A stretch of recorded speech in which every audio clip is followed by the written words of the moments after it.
xin anh có kêu số hotel cần nào chỗ này cần nào ấy chứ không thấy cái số tu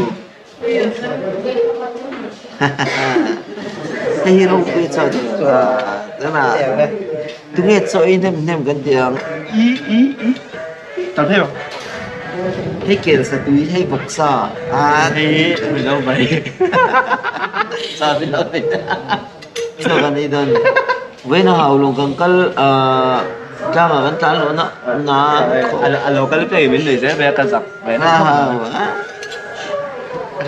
các trường phải hồ thì trách ra lâu tu mà chơi cái này đừng khát tổ đôn lên thầy thế nào thì nó anh thấy cái chỗ tán thì bên chỗ chấm hai ở trong tổ đôn á in khả năng cho cái echo có sao thế là phải chỉ số bằng chơi đi lần chụp biển hoa lẩu chân thêm rồi cái cho cái bắt đầu nó nè sang hay cho hết tiền khát khi cái mấy cái giờ phải cái lồng rằng khát chứ mà sẽ anh không anh đang làm với dar số đang ở bọc chung cái đâu nhà sân đấy tới đó là khát trong trái thì những đấy ở trong trái thì hiện ấp khối rồi trong trái thì bên nào thì lúc kia cái lát lại lâu với cả đập bát rồi cái lát lại lâu sân chút tăng khua lát lại lâu với mai tiếng hay trong hai cái lẩu mó trong pha đấy chủ thảo hay cứ là cái cửa nha mình nó bị đổ số mình nó bị đổ số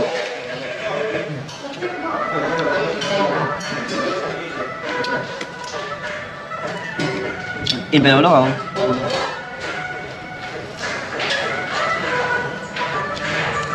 tôi chỉ có trong mang rồi rồi thì anh đã thì anh đã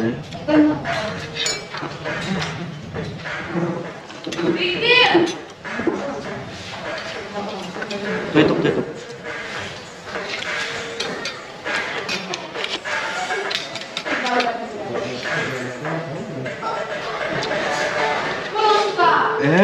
rồi cảm tiếp nữa là sao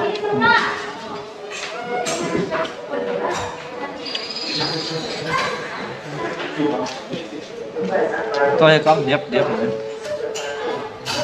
bây giờ phải đưa làm cái này phân tờ cái này tôi phải là thì cần thiết là hình sinh là tỏ máy nè là tỏ máy là cần thiết là hình sinh Trump kia sở hotel là anh nên chọn về rồi nha trong một tuần anh em anh phải chọn tên thì do đó phải kia sở hotel thì ba cái nóng nào anh nghe in đổi mình thì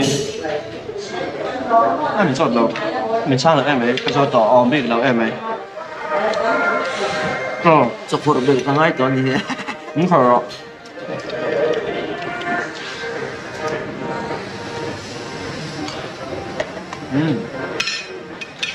cái kem kìa bán nhiều không sao hết chỗ kia về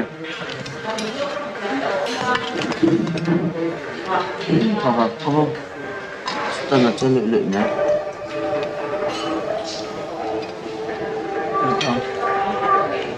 ăn thịt gà cũng gây thôn chốc tôi hiếm thêm không rồi chân đâu qua tôi giấu tủ anh tóc mê này lâu đi rồi tiêu không nó nhiều về tụ nó thì là về cái này thôi nó nhiều cái chân nhiều về vét ở hàng này nông ăn thì chết rồi đúng không nông ăn thì chết rồi bên rồi bên tiêu không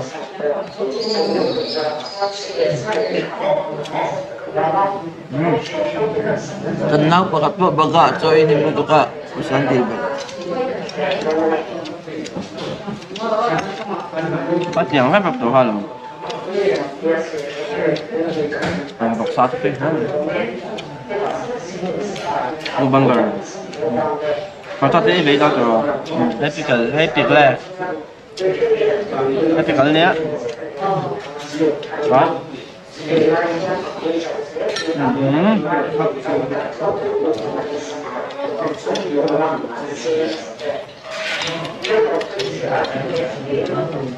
Em cái áp lực tôi ngày mai lo tao không?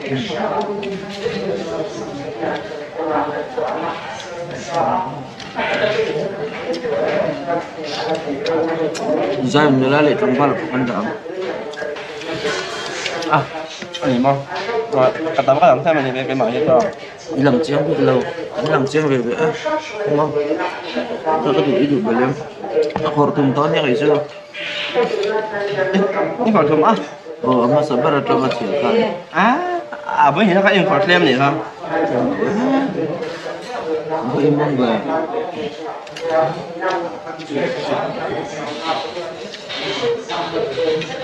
Bây giờ có còn không?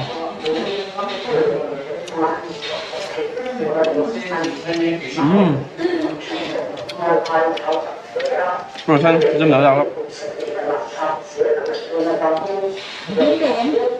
Aduh sakit kau. Aduh sampai kau itu. Oh, ala. Cuma kau nuam berapa ni? Aduh sampai cuma kau nuam tak. Sama lah empat. Mana sama ni yang?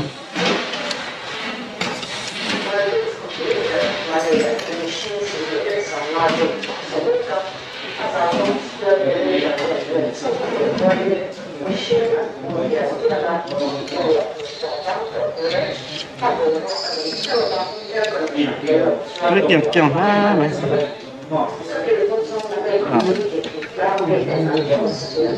Suy đẹp đẹp. Tươi cục này. Đây cái sọt này chứ không? Trong bao tươi cục. Ở đây, rồi mẹ. Tươi cục này. Cái sao cái rộng. Họ thấy tập gravy anh em không? Gravy.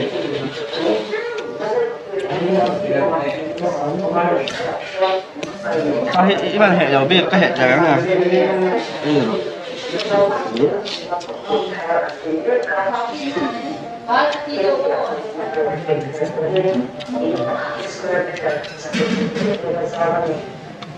Có tiền con trắng trắng nè.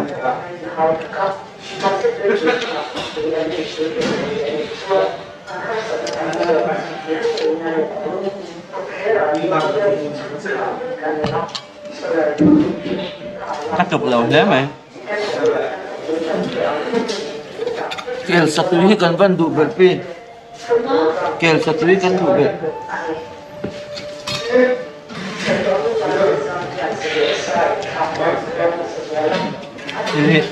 Ai thì đâu mẹ đâu. Itu tunas ya harakat ya.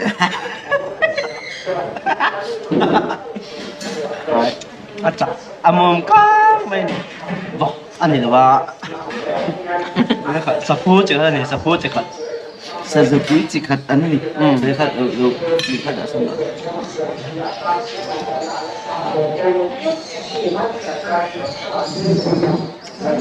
Cái thì đầu lá là cái tròn bên này thôi ạ. Oh, hello. Cần đâu bằng chưa? Ini cari kamar lagi yang tu.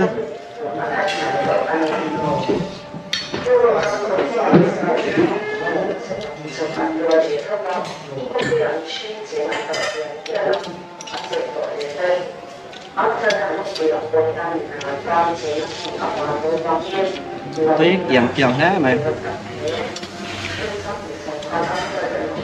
Tuyển.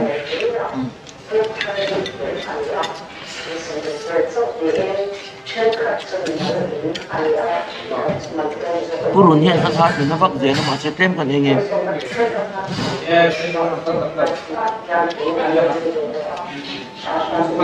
Ấy về ta Pi kul pe e zo ve ka.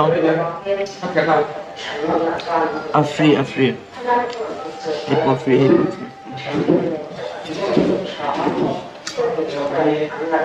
để hết. Bây giờ để hết tới gốc này. Có baca cerita. Gốc đó là cái nào nhỉ? Mai nak bawang.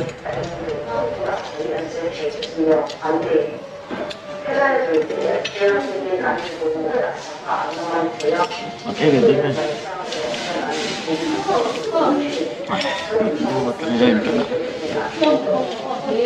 sa hi ero he cái dù cái đón mẹ đâu nữa chưa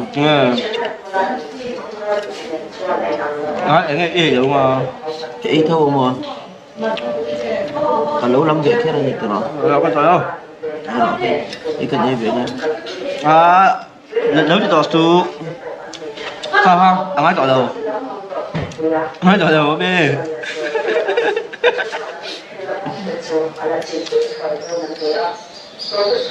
thì ấy đọc là để sao các bạn gặp bác đào bác chết sẽ có tàu làm hết cái em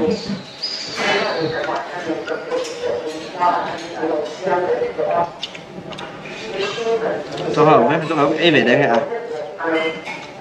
ý với gì đó sẽ cả với thằng về mấy đầu rồi em cần là lễ lúc nào đó thì cho nó tập về đó thì anh tôi tao mà không sao lại ít nem bé rồi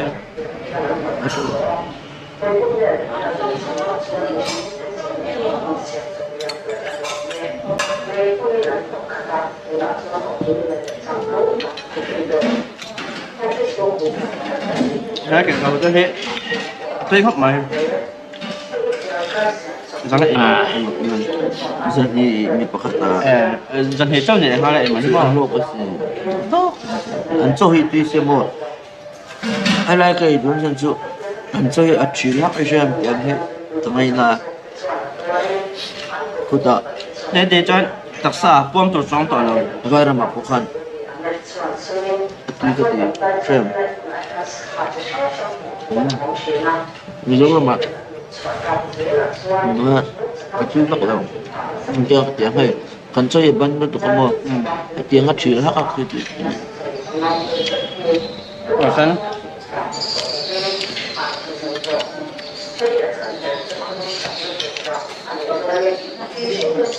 cá thì thật lấy bắt đầu alu le mai kan koi ti ve le chu a hau kel sat wi le chon he e ro he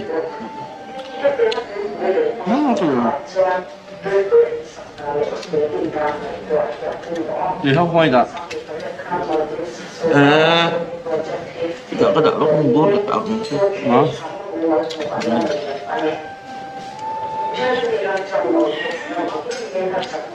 quý để khó anh nên xem xét rồi cái đạo nó gặp ra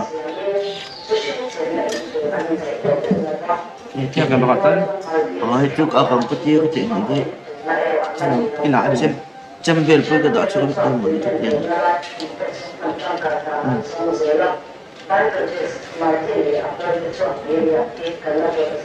tôi lắm bệnh ngâm nó tới hiện mà nó ấy tội lắm nha em biết không nghe anh còn sụp ấy tội sự tên đi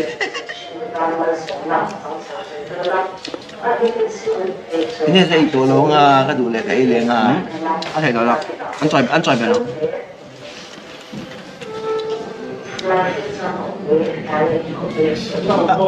anh lúc thầy điếc đấy mày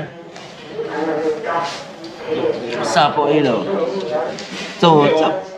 cho lệ kia đối diện ý biết chắc anh cần cho nhưng mà em hú rồi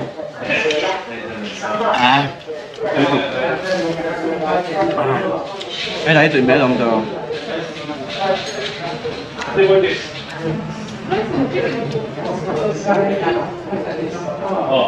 phải mấy ông mày sống này thì tuy khóc mấy chỗ tội là vậy xong tội là còn đây kan làm việc tội là không anh đọc satan nhá haba kaco haba ha atau satan sa atam to mama ai tội là kan gì việc tội là không anh vào các cửa xuống xe chạy mà đi là kan làm việc tội là không nào anh cho ata nó thay đầu tôi cái đồ nào lúc bây giờ mình tiêu tụi mình đủ tụi sắp tụi Oleh, thật giống không có những cái nhân văn như thế. Ai lúc mà trong cái không quy ở, thì tôi sẽ là cho mình cái gì khác. Như là sẽ sắp về bây giờ nhà.